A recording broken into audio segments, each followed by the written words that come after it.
할렐루야. 오늘은 하나님의 찬송이 되기를 이라는 제목으로 하나님의 말씀을 대언하도록 하겠습니다. 사람들이 쓰는 말 중에 유행어라는 말이 있습니다. 그 뜻은 잘 아시죠? 그 시대에 따라서 많은 사람들이 공동적으로 많이 사용하는 말, 마치 하나의 열병처럼 이렇게 휩쓸고 지나가서 한 시대를 이렇게 그 말로 표현할 수 있는 말, 그런 말을 유행어라고 합니다만 2004년인가요? 그 당시 한 드라마 때문에 우리나라에서 유행한 말이 있는데 여러분 아마 들어보셨을 것입니다. 무슨 말인가 하니 이 안에 너 있다. 누가 한 말입니까? 이동건이가 한 말입니다. 예, 이렇게 친구가 한 말입니다. 이동건이라는 배우 탤런트가 한 말인데요. 파리의 연인 중에 나오는 말이라고 합니다. 그 뜻은 내 마음 안에 당신이 있다. 내 마음속에 당신이 가득 자리 잡고 있다. 사랑의 고백입니다. 그죠? 참 멋있게 표현했습니다. 내 마음에 이 안에 너 있다. 참 작가들의 말솜씨가 뛰어난데요. 저는 이 드라마를 본 적은 없습니다. 파리의 연인을 본 적은 없습니다. 하지만 하도 많은 사람이 주변에 사용하고 또 지금도 심지어 그런 말들이 회자되고 있기 때문에 이 말을 기억을 하고 있습니다만, 그러면 왜 이 시간 제가 말씀을 드리면서 먼저 이 안에 너 있다, 내 마음속에 너가 있다라는 말을 먼저 말씀드리는가 하니, 바로 오늘 본문에 보면 이와 같은 말이 기록되어 있기 때문에 그렇습니다. 오늘 본문 7절로 8절 말씀 앞을 보시며 우리 한번 같이 읽어보시겠습니다. 시작.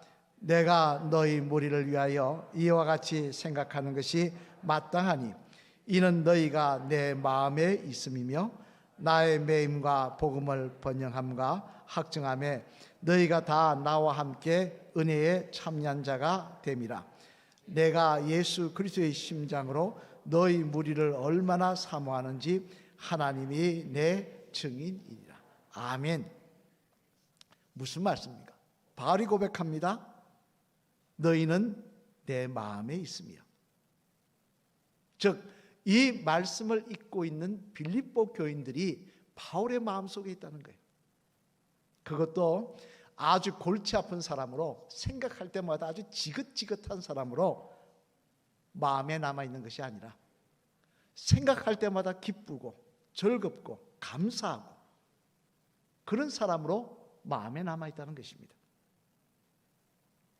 여러분, 입장을 바꿔놓고 저와 여러분들이 이런 편지를 주의 종으로부터 받았다면, 아니 주님으로부터 이런 칭찬을 들었다면 얼마나 기분이 좋을까요? 너를 생각할 때마다 내 마음이 기쁘다. 아무개 집사야, 너를 생각할 때마다 내 마음에 즐거움이 넘친다. 사실 바울은 이렇게 아부하는 사람이 아니었습니다. 다른 교회 편지 보낼 때 너도 내 마음에 있고 너도 내 마음에 있고 너도 내 마음에 있다, 그런 사람이 아니었습니다. 오직 유일하게 빌립보 교인들에게만 이 말을 했습니다.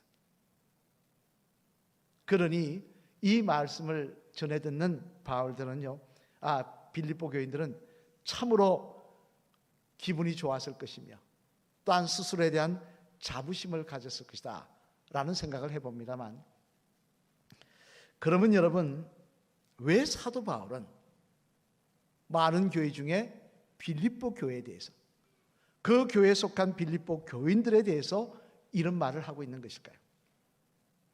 도대체 그들의 어떤 모습이 바울의 마음을 감동시키고 바울에게 기쁨으로 기억되고 있는 것일까요? 바라기는 오늘은 이 말씀을 통해 이 빌립보 교회의 모습을 살펴봄을 통하여 저와 여러분들도 그런 모습 때문에 많은 주의 종들에게, 우리를 아는 사람들에게, 성도들에게, 또 더 나아가 주님께 참으로 기쁨으로 감사함으로 기억되시는 그런 주의 성도들 다 되시기를 주님의 이름으로 간절히 축원을 드립니다. 그러면 왜 바울은 이 빌립보 교회 성도들에게 이런 말씀을 전하고 있는 것일까? 이 내 마음 안에 너가 있다라고 말하고 있는 것일까? 그 이유를 살펴보면요, 먼저 첫째로 앞을 보시며 한번 같이 읽어보시겠습니다. 시작. 빌립보 교회 성도들에게는 복음에 굳게 서서 예수님을 닮아가는 모습이 있었기 때문이었습니다. 어떤 모습이 있었다고요? 복음에 굳게 서서 예수님 닮아가는 모습이 있더라는 거예요.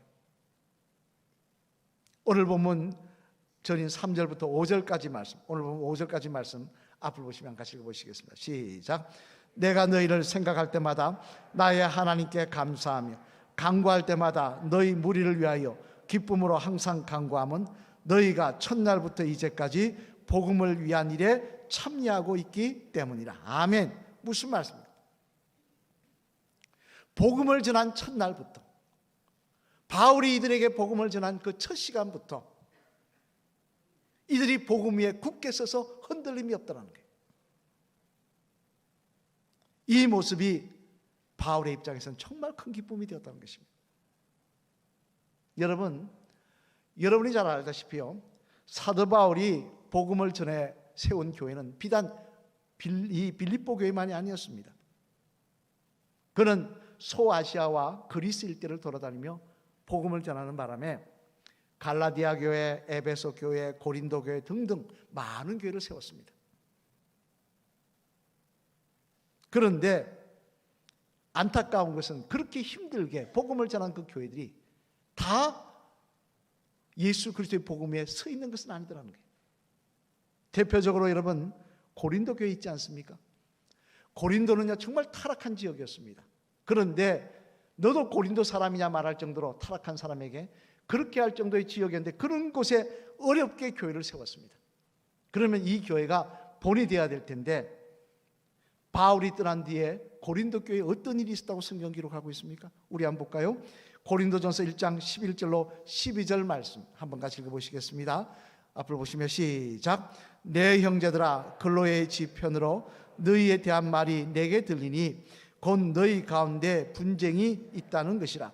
내가 이것을 말하거니와 너희가 각각 이르되 나는 바울에게, 나는 아볼로에게, 나는 게바에게, 나는 그리스도에게 속한 자라 한다는 것이니. 아멘.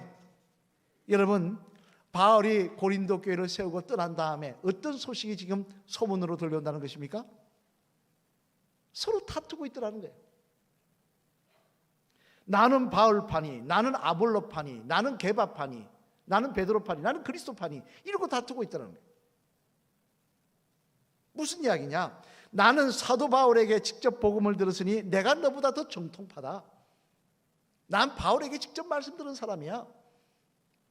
또 어떤 사람이 나는 베드로에게 말씀 들은 사람이야. 예수님의 수제자에게.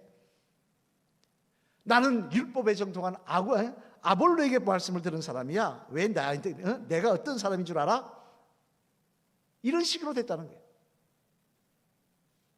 내가 더 잘났다는 거예요. 내가 더 똑똑하고 내가 너보다 낫다는 거예요.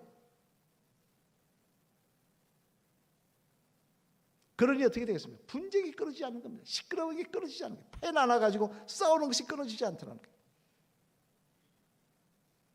얼마나 기가 막힌 이야기입니까? 힘들게 세운 교회가요. 예수 그리스도의 피로 세운 교회가. 그런데 바울이 전도하며 세운 교회 가운데 문제 있는 것은 이것만이 아니더라는 겁니다. 갈라디아 교회, 1차 전도여행 때 세운 교회인데요, 그 교회도 어떤 일이 있다고 기록하고 있느냐, 우리 한번 볼까요? 갈라디아서 1장 6절 말씀 앞을 보시면 한번 같이 읽어보시겠습니다. 시작. 그리스도의 은혜로 너희를 부르신 이를 이같이 속히 떠나 다른 복음을 따르는 것을 내가 이상하게 여기노라. 아멘.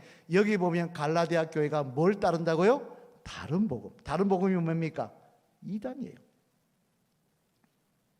이단을 따랐다는 거예요. 왜 이단을 따랐습니까? 복음을 들었는데 뭐 새로운 거 없나? 뭐 다른 거 없나? 우리로 치면 뭐 성경 공부 좀 잘하는 데 없나? 그러다가 신천지에 빠졌다는 거예요. 신천지가 뭡니까? 이만이라는 인간이 예수님이라고 하는 거 아니에요. 그 사기꾼이. 재산 몰래 돈 뻗어가지고 사놓고 자기 자식들한테 저 애플 백화점 그게 꼭대기 하층 밑에 층 다 자식들한테 어마어마한 돈 주고 사놔갖고 저거 이런 짓거리 하는 그 사람을 예수라고 믿으면서 그 다른 사람들이 신천지 아닙니까? 그런 일이 갈라디아 교회에 있었다는 게 바울의 근신교회가 됐다는 거예요.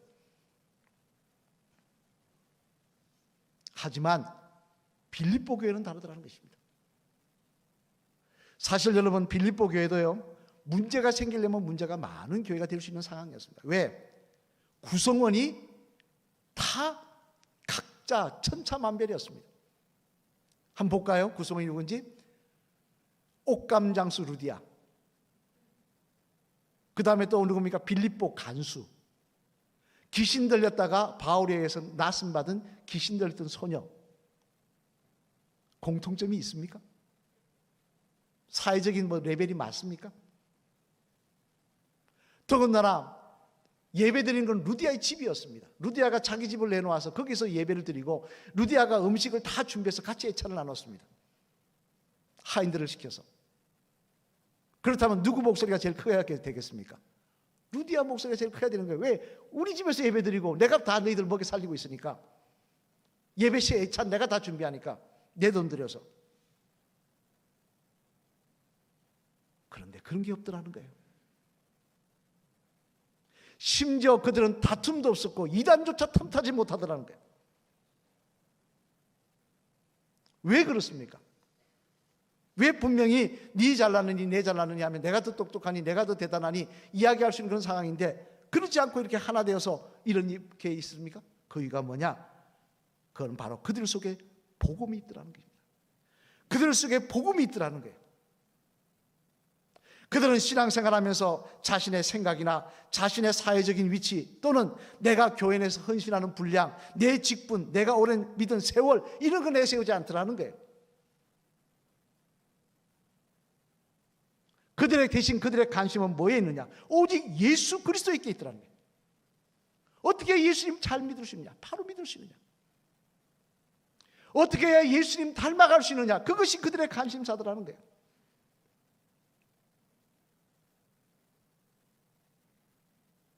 아니 여러분, 예수님이면 어떻게 행동하셨을까? 예수님은 어떻게 말했을까? 예수님은 어떻게 이렇게 대우를 했을까? 처신을 했을까? 그것에 관심이 있는 곳에 어떻게 분쟁이 이룰 수 있겠습니까? 네가 잘나니 내가 잘나니 내가 더 많이 헌신하니 내가 직분이 높으니 내가 더 똑똑하니 그런 이야기가 어떻게 나올 수가 있겠습니까? 그런 곳에 어떻게 이단이 튼탈 수가 있겠습니까? 여러분, 한국교회, 감리교회 참 좋은 유산이 있습니다. 그게 뭔지 아세요? 미국 감리교회를 하나를 만들었다는 거예요. 원래 미국 감리교회는요 2개였습니다. 장로교회 보면 파가 많지 않습니까? 감리교회는 하나지 않습니까? 근데 원래 감리교회도 2개였어요. 미국의 남감리회, 북감리회. 왜 2개였느냐? 노예 문제로 싸워가지고 분리가 돼버렸어요. 노예 문제 찬성 반대 이래가지고. 그래서요 한국을 전도할 때도 남감리에는 남감리대로 선교사를 보내고 북감리에는 북감리대로 선교사를 보냈습니다.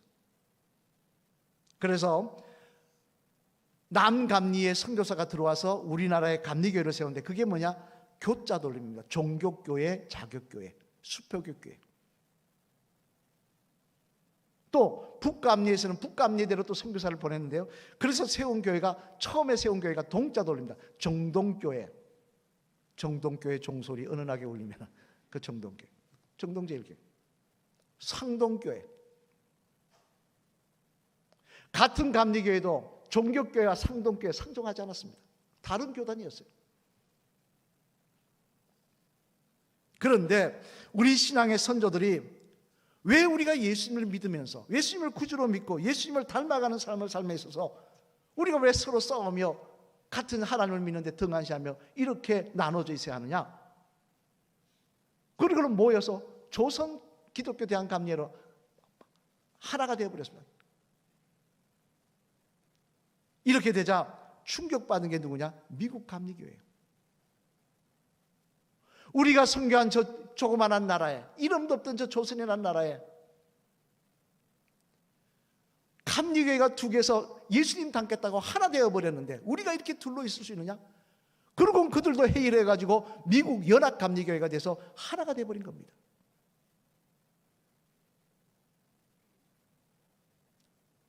예수님에게만 집중하면요 나눠질 일이 없는 거예요. 예수님 닮아가려면요 싸울 일이 없는 거예요. 네가 잘나니 내가 잘나니 내가 더 똑똑하니 없는 거예요. 주님은 마태복음 5장 13절 말씀에 보면요 분명히 이렇게 경고하십니다. 우리 마태복음 5장 13절 말씀 앞을 보시면 한번 같이 읽어보실까요? 시작. 너희는 세상의 소금이니 소금이 만일 그 맛을 잃으면 무엇으로 짜게 하리요? 후에는 아무 쓸데없어 다만 밖에 버려져 사람에게 밟힐 뿐이니라. 아멘. 무슨 말씀이에요? 소금이 그 맛을 잃어버리면, 다시 말해 성도가 예수님 닮기를 포기하면, 그래서 내 욕심, 내 생각, 내 기분 앞세우고 내가 잘나느니 내가 대단하니 남 정죄하고 남 비판하기 시작하면 그는 더 이상 성도가 아니라는 것입니다. 그 맛을 잃어버렸다는 거예요. 여러분 솔직히 제가 여러분을 비난할 제가 그릇이나 됩니까? 여러분은 여러분 다른 성도님들을 비난할 그릇이나 됩니까? 우리는 하나님의 은혜로 이 자리에 있는 거예요. 저도 하나님의 은혜로 말씀 전하고 있는 것뿐입니다.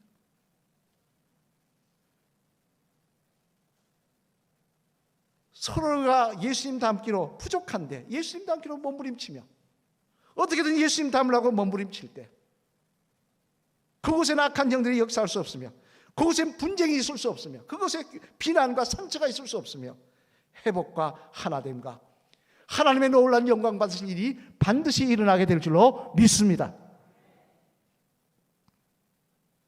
빌립보 교회가 바로 그런 교회였다는 거예요.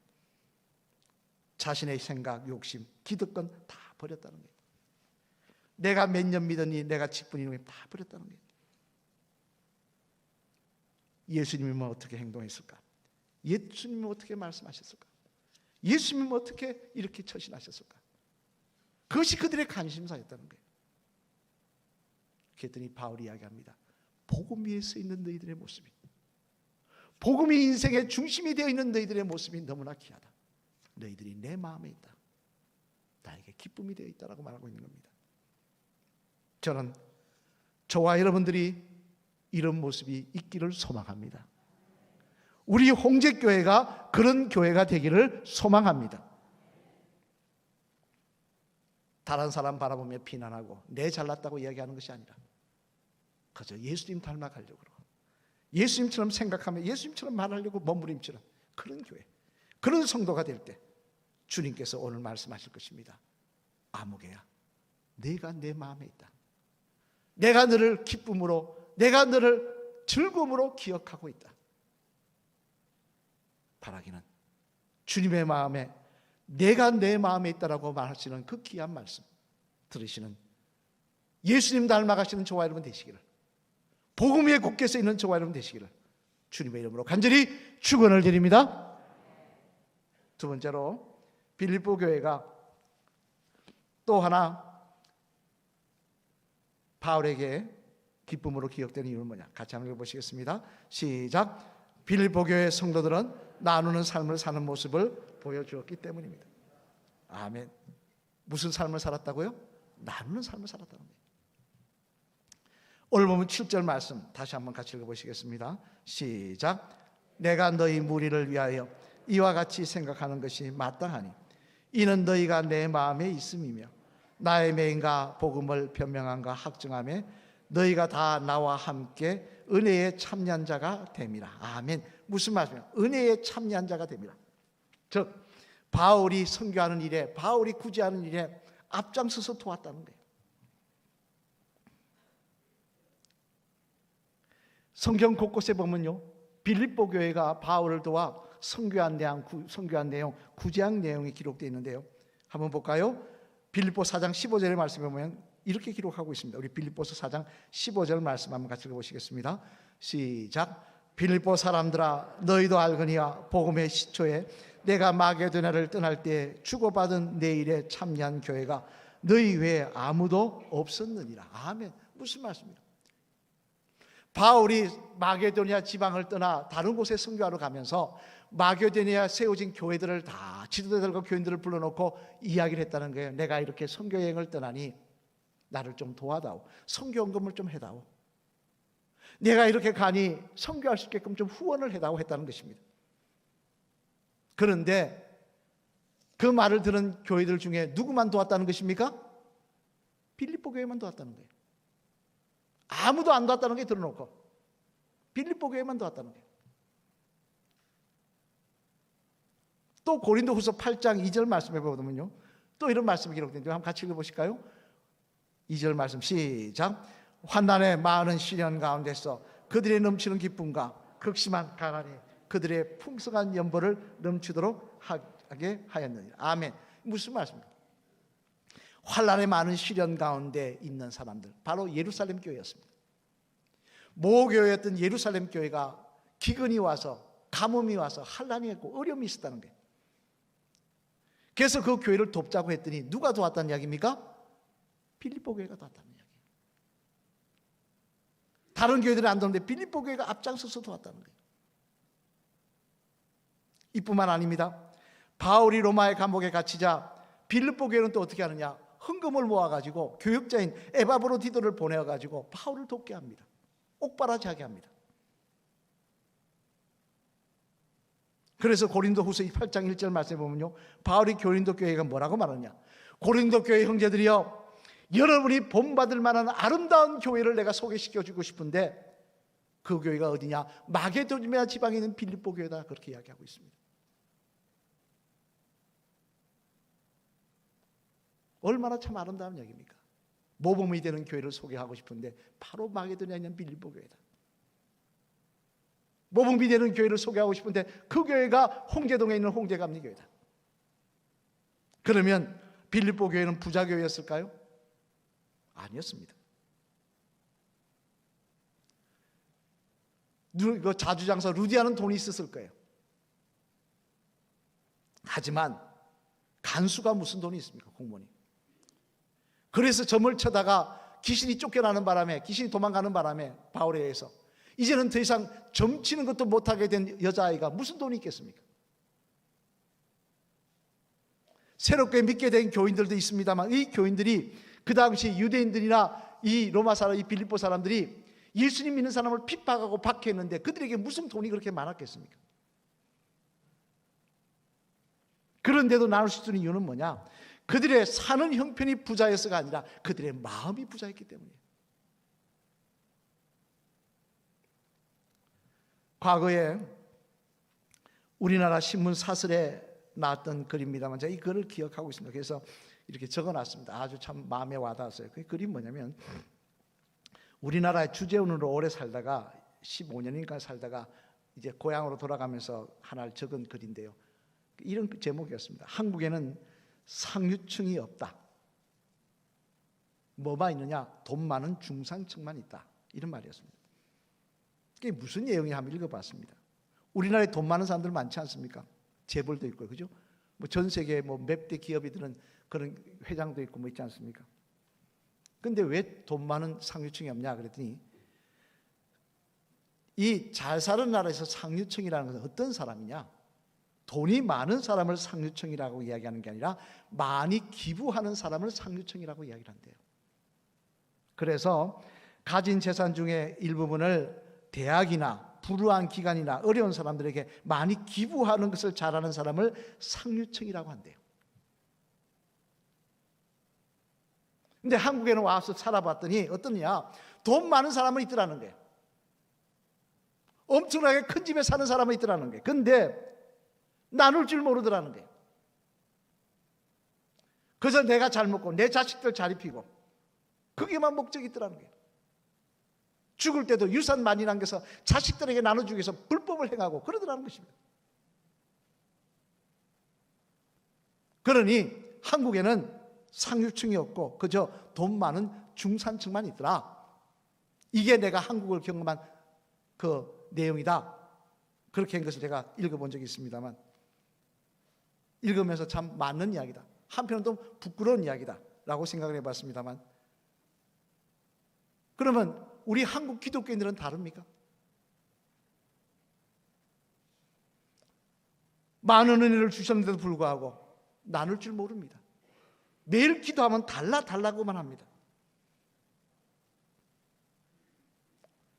돈 많은 중산층 세상 사람들하고 우리하고 다를 게 뭐가 있겠습니까?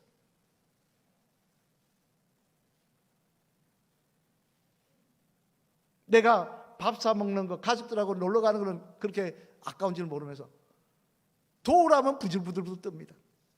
성교하라면 부들부들 뜹니다.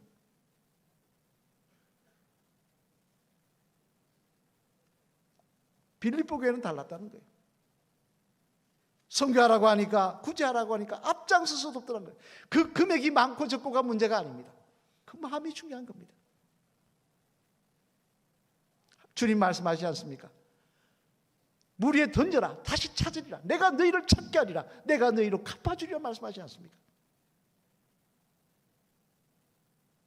여러분, 우리가 받은 은혜 감사해서 나눌 줄 알면요, 주님께서 반드시 그에 대한 상급을 우리들에게 예비하여 주실 줄로 믿습니다.